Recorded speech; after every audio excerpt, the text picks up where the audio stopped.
नाज़रीन, मैं हूं आदिल शहजाद और आप देख रहे हैं यूट्यूब चैनल। आज के इस व्लॉग में हम डिस्कस करेंगे कि ऐसा क्या हुआ कि इमरान खान साहब को मुसलसल दूसरी शिकस्त का सामना करना पड़ा। इमरान खान साहब डस्का में नौशीन इफ्तिखार साहिबा से हारने के बाद अब जो सीट NA 249 की थी, जो फैसल वाडा साहब के इस्तीफ़ा देने के बाद खाली हुई थी, उसमें भी इमरान खान साहब को एक बुरी तरह शिकस्त का सामना करना पड़ा और जिसमें PTI 5वें नंबर पर रही। और हैरत की बात यह है कि ये मार्का हम जो कि एक पीक सुन रहे थे मिफ्ता इस्माइल साहब की कि नून लीग में मिफ्ता इस्माइल साहब इस चीज़ को करेंगे, लेकिन हालांकि ये होता नज़र नहीं आ रहा। लेकिन वो हमने देखा कि वो बड़ी आसानी से जो PTI के वो पीपल्स पार्टी के हैं, उन्होंने ये सीट जीत ली।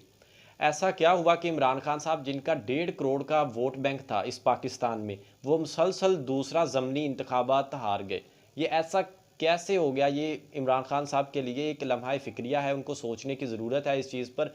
और हमने इस चीज़ पर बड़े गौर मुतालिया किया है, तो हम इस नतीजे पर पहुँचे हैं कि इस सारी वजूहात की 2 वजह हैं।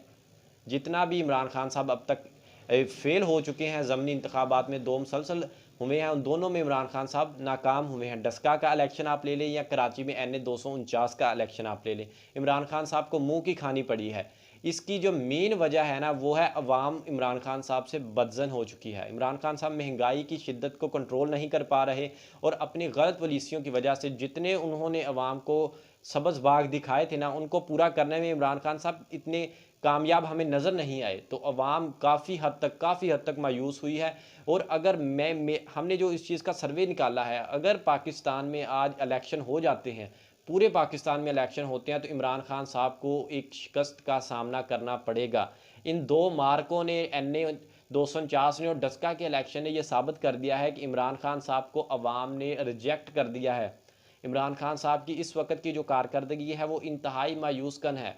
इमरान खान साहब जितने इलेक्शन के दावे और वादे करके आए थे, उनको पूरा करने में नाकाम रहे हैं। अच्छा, ये जो NA 249 का इलेक्शन था, ये सीट पहले पाकिस्तान तहरीक इंसाफ के पास थी और ये सीट पाकिस्तान तहरीक इंसाफ ने बड़ी बामुश्किल और बड़ा जोर लगा के ये सीट हासिल की। कहा जाता था कि ये जो फैसल वाडा साहब है, ये जीते नहीं हैं, जिताए गए हैं इधर से, क्योंकि 3000 वोट रिजेक्ट भी हुए थे और जो इनकी लीड थी वो 2700 वोट की थी। जो फैसल वाडा साहब जिस लीड से जीते थे शहबाज शरीफ साहब से, वो जीते थे 2700 वोट, 2600-2700 वोट से, लेकिन 2018 के इलेक्शन में। और ये सीट खाली हुई है जब फैसल वाडा साहब ने इलेक्शन कमीशन में गलत बयानी की थी अपनी दोहरी शोहरियत को लेके, और उस वजह से उन्होंने रिज़ाइन कर दिया। तो इमरान खान साहब को ये सोचने की ज़रूरत है कि इस वक्त उनकी जो हिकमत अमली है और हुकूमत है, ये किस जानिब जा रही है। आज जैसा कि खान साहब ने गिलगित बल्तिस्तान में स्पीच करते हुए कहा कि उनसे काफ़ी गलतियां हुई हैं, काफ़ी मिस्टेक्स हुई हैं, उन्होंने बहुत गलत फैसले किए हैं और गलत लोगों को टिकटें दी हैं। लेकिन मसला अब ये नहीं है, मसला ये है क्या उन्होंने इस गलती से कुछ सीखा भी है।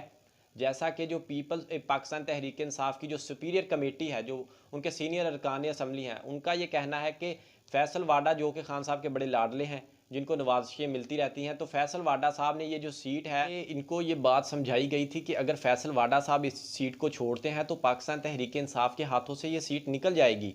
और 2018 में पाकिस्तान तहरीक इंसाफ बड़ी बामुश्किल तरीके से, बड़ी मुश्किल से ये इलेक्शन जीता था शहबाज शरीफ साहब से, और तब भी 2600-2700 की लीड से जीता था। तो इस वक्त इनको अवेयर किया गया था कि अगर ये जाते हैं, और ये जो फैसल वाडा साहब से जितने इन्होंने वादे किए थे ना, ये उनको पूरा नहीं कर सके, क्योंकि फैसल वाडा साहब यहाँ के रिहायशी नहीं थे, ये DHA में रहते थे कराची में, और यहाँ ये इनका हल्का ही नहीं था। लेकिन इन्होंने इधर शहबाज शरीफ से इलेक्शन लड़ा और उसके बाद वो हल्के में आए ही नहीं, उसके बाद उन्होंने हल्के पर तवज्जो ही नहीं दी। ये जो हल्का है, इसमें काफ़ी लोग रहते हैं, जिसमें पंजाबी हैं, पठान हैं, पख्तून हैं, सिंधी हैं और काफ़ी अलग अलग मसलक के लोग भी रहते हैं। मसला अब इस चीज़ का ये बना कि ये जो सीट थी, ये काफ़ी एक कॉन्ट्रोवर्शियल सीट बन चुकी थी, जिसमें जो भी आया है ना, इससे पहले शहबाज शरीफ साहब हैं, उन्होंने भी इधर से इलेक्शन लड़ने का फैसला किया, लेकिन वो खुद इस हल्के में आए नहीं हैं।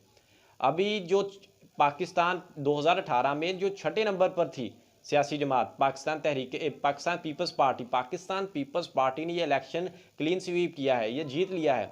और ये बड़ा लम्हा फ़िक्रिया है सबके लिए कि पाकिस्तान पीपल्स पार्टी जो नंबर में भी नहीं थी, जो गिनी नहीं जा रही थी, जो 6ठे नंबर पर थी 2018 में, आज वो इलेक्शन स्वीप कर लिया, इलेक्शन जीत रही है। ये लम्हा फ़िक्रिया था इन सब के लिए। लेकिन जो ग्राउंड रियलिटी है, उसको हम डिक्लाइन नहीं कर सकते, उसका हम तरदीद नहीं कर सकते। ग्राउंड रियलिटी में देखा गया है कि जो पाकिस्तान पीपल्स पार्टी है उन्होंने बहुत तवज्जो दी है इस हलके पर। फैसल वाडा साहब इससे पहले आए, पानी का बड़ा मसला था, वो हल नहीं कर पाए इस चीज़ को लेके।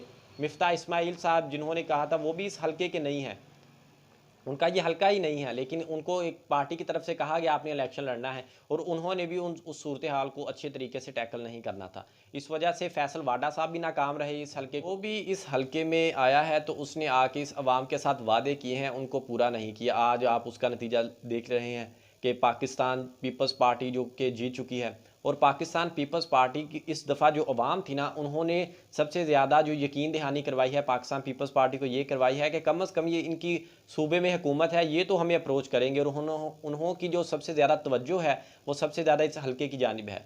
उन्होंने कहा है कि पानी का मसला सबसे बड़ा मसला है इनका, अगर कोई हल कर सकता है तो इसकी आने वाली अवाम उसका काफ़ी साथ देगी आने वाले 2023 के इलेक्शन में भी। तो इस वक्त पाकिस्तान तहरीक इंसाफ को और नून लीग को सोचना चाहिए, और TLP कलअदम जमात जिसको समझा जाता था कि ये कौन सा इलेक्शन जीतेगी, अब देख लें वो एक नंबर बनकर ऊपर आ चुकी है, और हर आए दिन दंगे फसाद भी करती है इस पाकिस्तान में। इस पाकिस्तान की सियासत में उनको इंट्रोड्यूस करना, शिद्दत पसंदी को इंट्रोड्यूस करना, ठीक है। एक इंसान अपनी शिद्दत पसंदी से हट के सियासत करे तो वो समझ में आती है।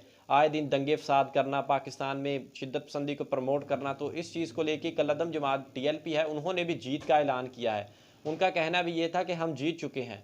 अब ये तो इलेक्शन कमीशन ने जो ऐलान किया है वो तो पीपल्स पार्टी का किया, लेकिन हर जमात अपनी अपनी जगह पर सवाए PTI के सब ये कह रहे हैं हम जीत चुके हैं।